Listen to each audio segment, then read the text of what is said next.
Assalamualaikum warahmatullahi wabarakatuh, teman-teman semua. Kita ngevlog lagi. Hari ini saya mau ke bengkelnya si Omoda E5 lagi, teman-teman.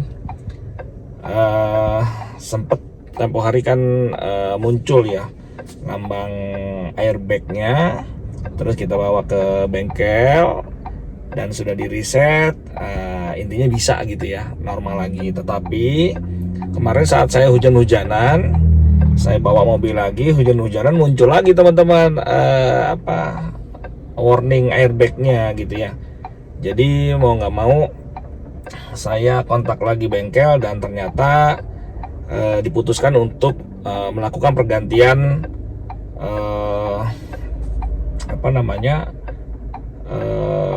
modul airbag dan kabelnya. Jadi mungkin pihak ATPM diskusi dengan pihak headquarter gitu kali ya.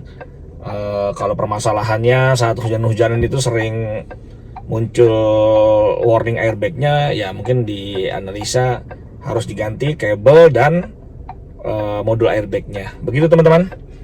Jadi hari ini kita mau menuju ke bengkel si Omoda E5 lagi. Sekaligus saya mau ngevlog singkat teman-teman. Jadi ternyata masih banyak teman-teman tuh yang japri saya perihal penggunaan ADAS. Jadi padahal saya udah bikin konten-konten udah banyak ya tentang ADAS, tapi kayaknya mungkin masih belum spesifik, mungkin masih belum dipahamin. Saya buatin lagi deh satu nih ya. Sembari saya mau masuk tol, makanya saya berhenti dulu nih di tol, di pinggir tol. Saya buatin lagi. Ini kalau berdua enak sih sembari megangin handphone nih yang ini karena saya sendirian jadi susah juga untuk ambil video, tapi nggak apa-apa, nanti kita ambil kiri aja pelan-pelan aja sembari ngobrol tentang si ADAS ya. Karena saya lihat yang japri-japri sama saya itu yang telepon-teleponan juga ternyata pemahamannya kayaknya masih salah gitu. Jadi kayaknya saya coba buatin aja. Saya bilang nanti saya buatin deh videonya. Semoga dari video itu mudah dimengerti lah, khususnya untuk Omoda E5 ya. Karena ADAS itu kan beda-beda ya. Setiap mobil-mobil ya, brand mobil mungkin beda-beda fiturnya, tombol-tombolnya. Tapi saya akan bahas tentang yang di Omoda E5. Oke, begitu teman-teman. Saya mau masuk tol, nanti di pinggir aja pelan-pelan sembari ngobrol-ngobrol. Mudah-mudahan saya nyaman ya megang handphonenya ya. Jadi dimaklumin aja kalau nanti gambarnya goyang-goyang. Karena emang kita ngevlognya cuma pakai handphone aja gitu, nggak pernah pakai kamera-kamera bagus. Oke ya, gitu ya. Kita langsung meluncur ke tol. Teman-teman, kita mulai ngevlognya ya. Ini mohon maaf kalau nanti akan berisik suaranya karena ada peringatan-peringatan mata saya ketutupan sama kamera. Oke, jadi gini teman-teman ya, terutama yang masih bingung tentang ADAS-nya si Omoda E5. Jadi begini, teman-teman harus paham. Ini saya kebetulan lagi pakai ADAS-nya juga ya, tapi yang oke lah, saya cerita dulu aja deh. Jadi begini teman-teman, teman-teman harus pahamin dulu ADAS itu memang fungsi di mobil Omoda E5 itu kan ada yang namanya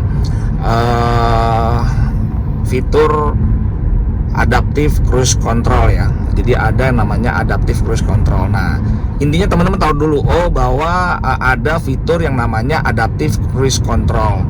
Nah, adaptive cruise control itu teman-teman, itu sejatinya dia itu kan yang penting dia tidak kasarnya cuman menggantikan fungsi pedal gas kita supaya kita itu tidak ngegas terus lah gitu ya. Misalkan kita pengen set kecepatan saya pengen di 100 kpj, misalkan kalau kayak sekarang nih saya 61 kpj gitu ya, 61 km per jam.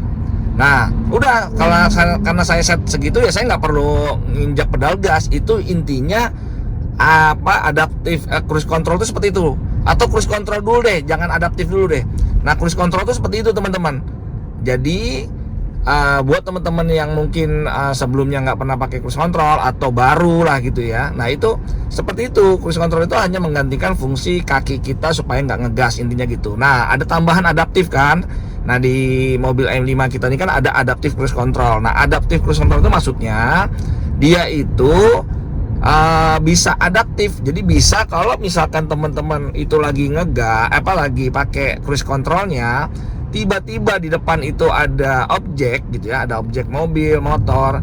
Nah, mobil kita ini cruise controlnya itu karena mengusung adaptif, jadi dia bisa mengikuti atau bisa mendeteksi objek itu gitu. Nah, karena di cruise control itu ada fasilitas yang namanya jarak ya, pengaturan jarak.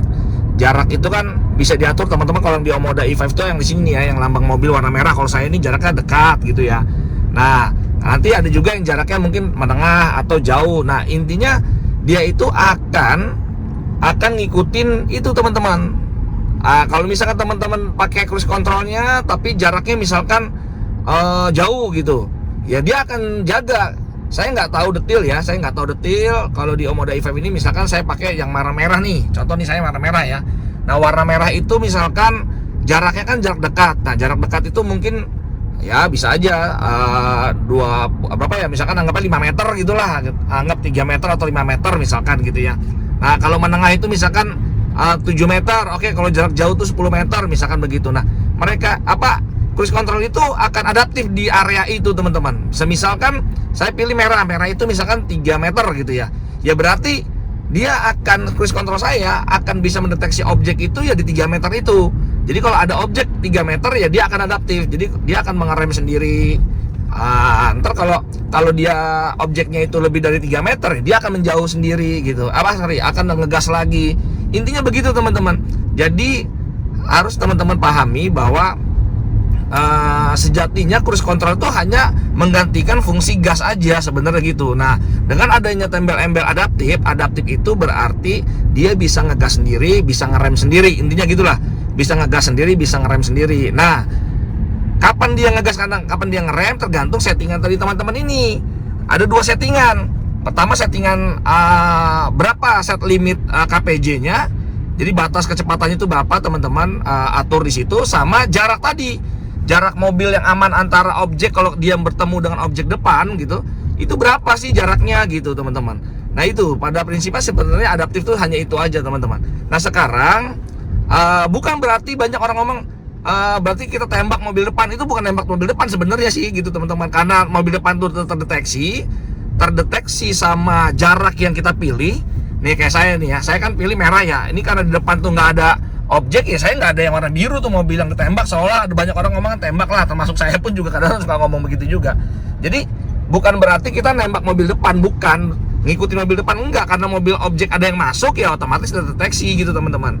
Tapi contoh tuh ya, expander itu tadi kan ada di depan kita. Nah tuh jaraknya itu, kalau memang jaraknya dekat dengan settingan kita nih, settingan yang saya kan pilihnya yang merah ya. Merah itu dalam dekat, kita anggap 3 meter gitu ya. Ya berarti dia akan biru, akan mendeteksi di sini di depan kita ada objek biru gitu ya, karena nanti dia akan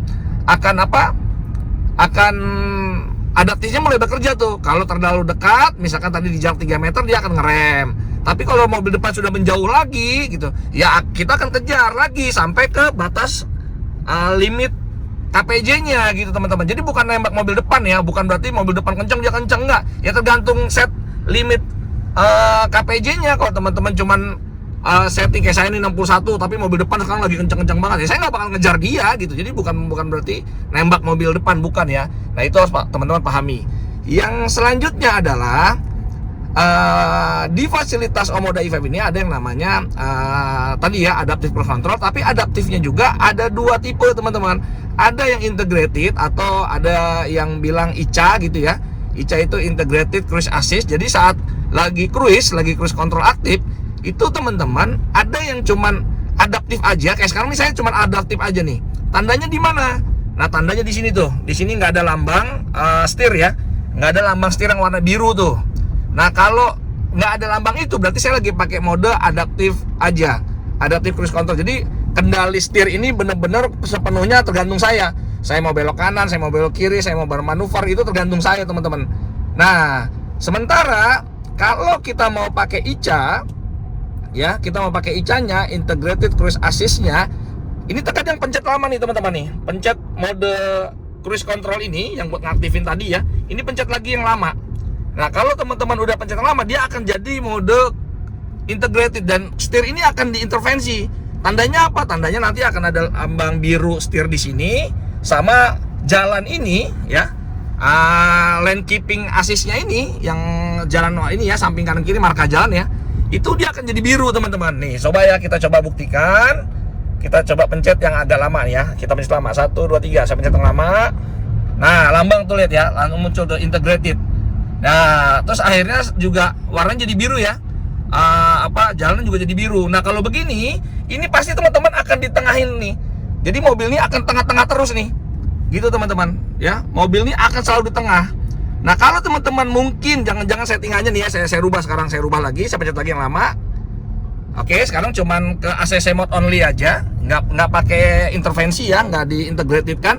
Ini teman-teman lane keeping assist tetap main gitu ya. Jadi kalau misalkan teman-teman nih kan ada yang bilang saya kok nggak smooth ya, nggak di tengah-tengah ya. Ya teman-teman mungkin lagi pakai kayak sekarang nih kan saya lagi pakai adaptive cruise control. Tetapi saya tidak aktifkan yang integrated, yang intervensi si setirnya ini nggak intervensi nih. Nah, kalau saya nggak sengaja nih lagi megang handphone gini atau lagi main head unit gitu ya, tiba-tiba saya ke kiri nih, ke kiri, nah, otomatis dia akan warning nih, lihat. Nih ya, saya ke kiri dikit, sebentar. Tuh lihat ya, itu dia akan ngasih warning teman-teman.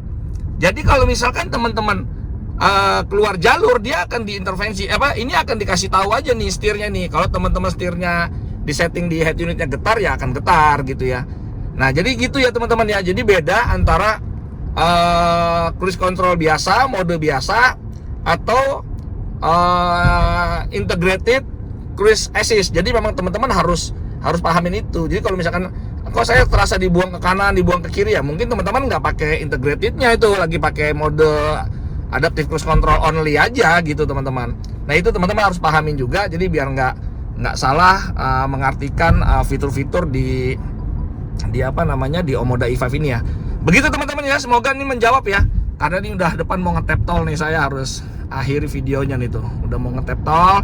Yang jelas tadi teman-teman harus tahu bahwa kita ada dua mode di adaptive cruise control itu. Ada yang adaptive only, atau ya tadi ICA tadi integrated cruise assist. Caranya gimana? Caranya ini ya, pencet yang lama sampai dia lambang setirnya muncul di sini warna biru, itu berarti setir kita sudah diintervensi dan pasti akan ditengahin.